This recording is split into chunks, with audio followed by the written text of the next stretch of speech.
Welcome everyone. This is Jason bring you another Canvas tip of the week.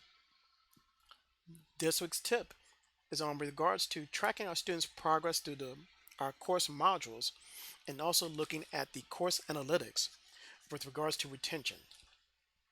I consider these two pieces of information closely related because at times we want to know if we should withdraw students from our course for a lack of really active participation in our courses and also making the decision whether to re-enroll our students into our courses for reasons that they were withdrawn based off of financial or some other situation that they're encountering. Okay, so setting up the requirements is something that you want to do in advance before students start engaging with your content, but you can set it up midway through. It won't go back in time, but it should start tracking from that point forward. Okay. One other thing is, if you do happen to click on the view progress button before you set up anything, you're going to see this.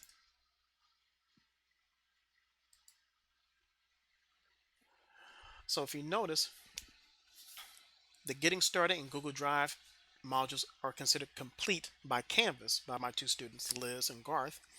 The reason being is there are no requirements, meaning there's no required activities, nothing to be viewed, nothing they need or that Canvas can track of when the students click on it and said yes, they completed it, outside of submitting their assignment, if it's an assignment or quiz, into the gradebook. So if there are other things that you want the students to do, like actually view a document or view a page in your module, none of that right now, as you can see, is being itemized. So since there's no requirements, Canvas consider my two students as to have completed getting started in Google Drive. Kind of a weird way of interpreting that situation, but I've communicated to Canvas about this and thinking that it'll be better indicated, could be better indicated differently when there are no requirements. So anyway, let's go back into the modules area and go ahead and set up our requirements. So now, to set up a requirement, as you hopefully most of you should know, you need to go ahead and create a module and add some content to the module, some list of items for the students to go through. Okay, so now if I add a lock or add the lock until feature, when we go back to the view progress page, then we shall see that the getting started module will say lock. So I'm going to go ahead and add a few things for my students to view. So let's say the getting started checklist, and I want to add the student responsibility. When I click on, let me also set a date for when I want this module to be locked until. When I click on update module, I get this disclaimer to say, hey, there may be students who have already progressed through this module and to others that depend on it. It's just letting you know, like, okay, you may have missed some activity when you setting up this requirement, but that's fine for right now. So go ahead and click on relock modules, and now we get the status indicator that there are some things that need to be complete. So it means complete all items. So to know which items need to be complete, you need to look over at the list of items in the module and see what's listed underneath of them, kind of like a subscript. So the first two items in this course have view. So these two things here are required, or rather I've required the students to view in order to consider it complete. Okay. These other three, if they skip it, they skip it. It doesn't impact the completion. But the ones that have kind of like a subscript status indicator is the ones are being tracked. Okay. So I'm going to do this again for Google Drive. And in this case, instead of selecting lock until, I'm going to just add a prerequisite, which will have a similar effect, which is getting started. And then I'm going to add some requirements.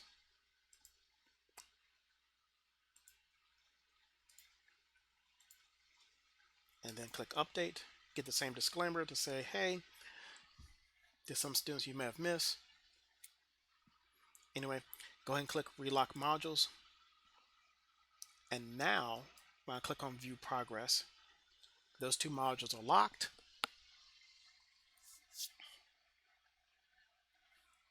Liz and Garth have not gone through the module, so Canvas is not displaying, hey, what things they still need to complete. It won't really display individually what things they have completed, but it will just display what things they do need to complete. So let's go back to the modules page real quick, and let's say if I unlock the getting started, just to show you how that will look.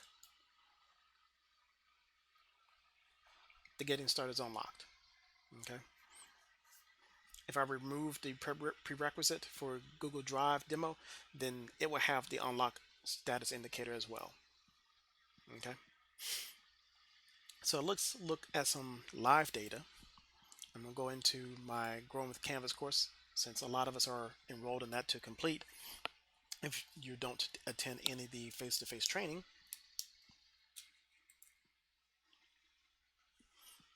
So in this case, the introduction module does not have any requirements. If you notice, there's no status indicators underneath of them, and there's nothing says over here on the right hand side to say complete all items. Second, there's no lock until, so it's just unlocked. Not a bad way to set up the course, so that when the students come in, that'll be the first thing they need to work through and kind of read through, and then they can begin working.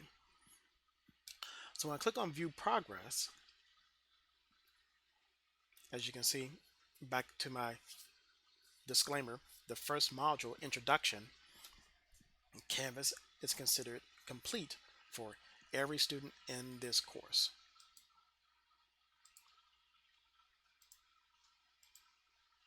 Okay, because there's no requirements. Now, when I start getting to someone, let me pick someone else who have completed some of the items.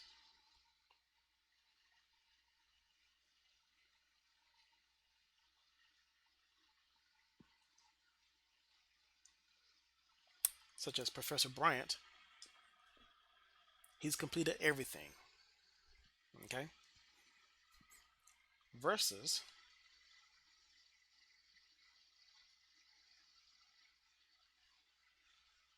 let's say Professor Berg. And in this case, again, Canvas is considered Professor Berg as to completed the introduction, again, because there are no requirements. But in module 1, planting, as you can see, he still have items to complete. He still has to complete 1.3, 1.4, 1.5, 1.6, 1.7, 1.8. Whereas another one of our colleagues, let's say, let me quickly get down to this one, Professor Gonzalez, she only has one item left to complete in module 1. Okay.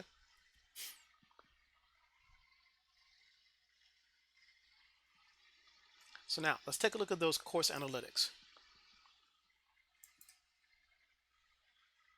So back on the home page, whatever you have designated as the home page, you should see on the right hand side these 6 list of buttons: import from Commons, choose homepage, view course stream, new announcement, student view, and then the last one, view course analytics.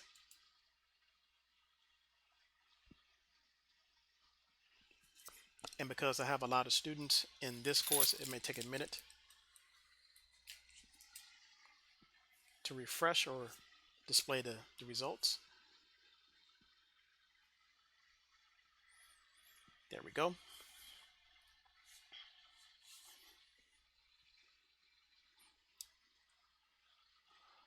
So now, in the first part, up here in the key area where it describes the color as to what they mean, light blue means page views only, dark blue participation.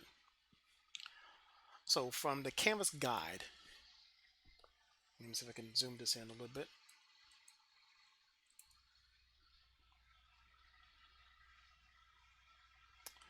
This is what's considered participation or tracked as participation in our Canvas shells. Specifically, when students submit assignments, collaborations. I'm going to talk about that in a different tip of the week. If you haven't realized, there's an internal web conferencing tool. So joining web conferencing is considered a participation. Posting new comments to discussions. If you allow students to create pages or edit the pages in the Canvas shells, it's considered participation to Canvas. And then submitting a quiz or even at least starting the quiz is considered participation. Okay. It won't delineate as to which item they actually did. It's just accumulation. So if they submit an assignment on one day and then also did a quiz the next following day, you will see kind of like a range of activity to say, oh, the student did 10 participations. So they can range from a combination of this list. Okay.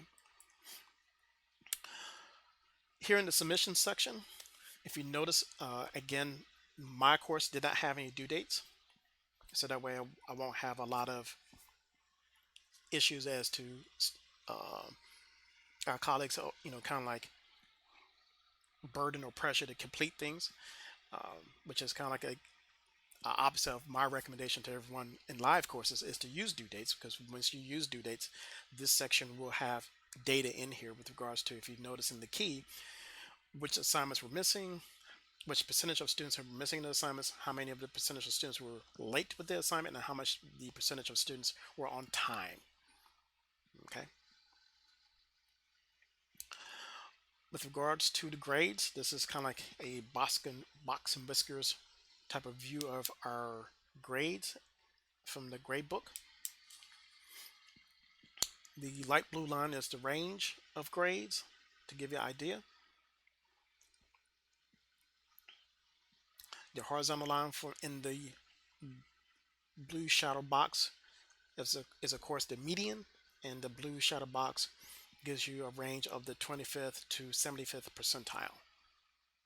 Okay. So now when you click on, oh, that's one other thing. At times,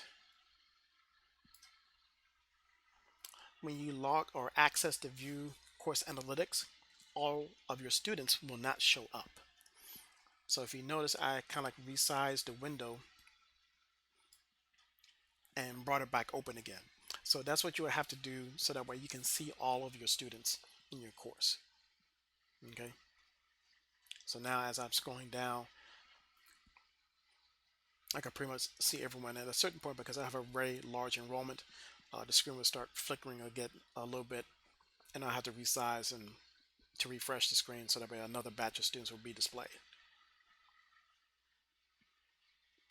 So let's get down to someone like, say, like Professor Bryant, maybe, no, Professor Bellows as a good example of the individual data.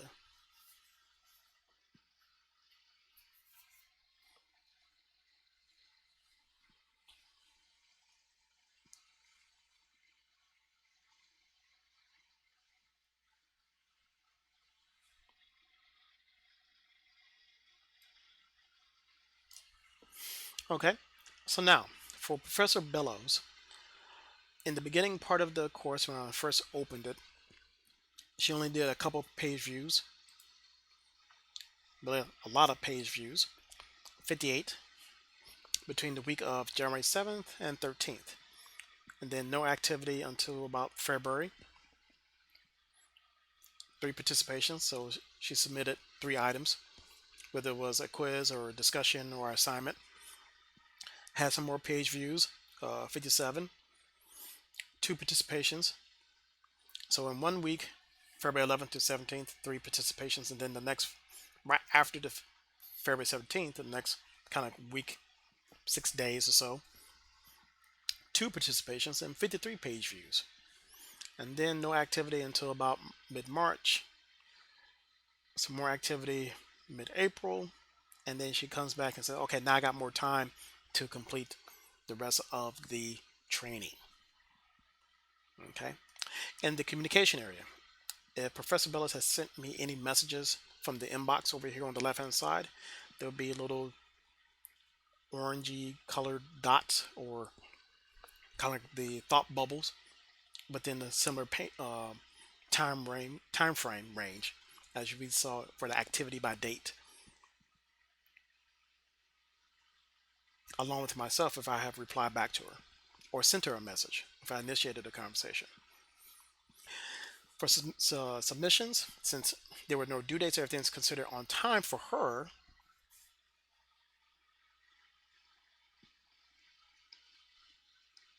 Okay. If there was due dates, then if she had been late or missing, then you would see gold or red along here, along with any due dates that are upcoming. Okay.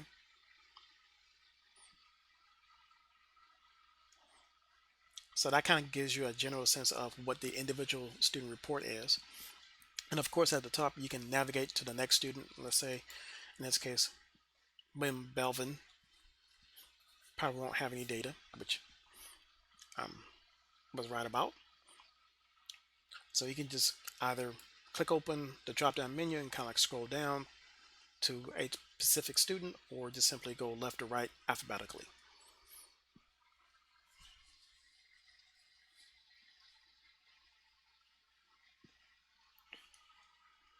So now let's take a look at some previous data by actual course, or yeah. And let's see if this comes up. Great. Just how I want it. So this is from my actual course. As you can see, the actual course name is not listed in none of the students, but I want you to focus on the submissions area, since this course had due dates as recommended.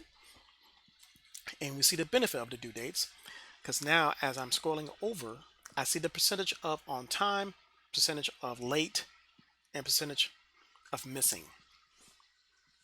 So for certain activities or certain assignments, it's like, wow, this introduction discussion board was almost split half and half, as a lot of students, I consider 58%, kind of like a lot, but that's no here nor there, were missing the introduction board for whatever reason. Probably didn't realize that the class started. Okay. Versus the student profile, something that this professor had requested to do a student profile. Most of the students got it in right on time. Great, beautiful. And then as the course has progressed over time, we're getting more better performance overall from the class. Everybody's really turning things on time. Fewer missing, some late. More so than most of the focus that students are just simply forgetting the due date. That's what it seems like. Okay. And then again, the box and whiskers with regards to grades. Try not to show anybody. Cool. Okay. So that is your Canvas tip of the week on tracking students' progress through the modules area and the reviewing the course analytics with regards to retention. See you next time.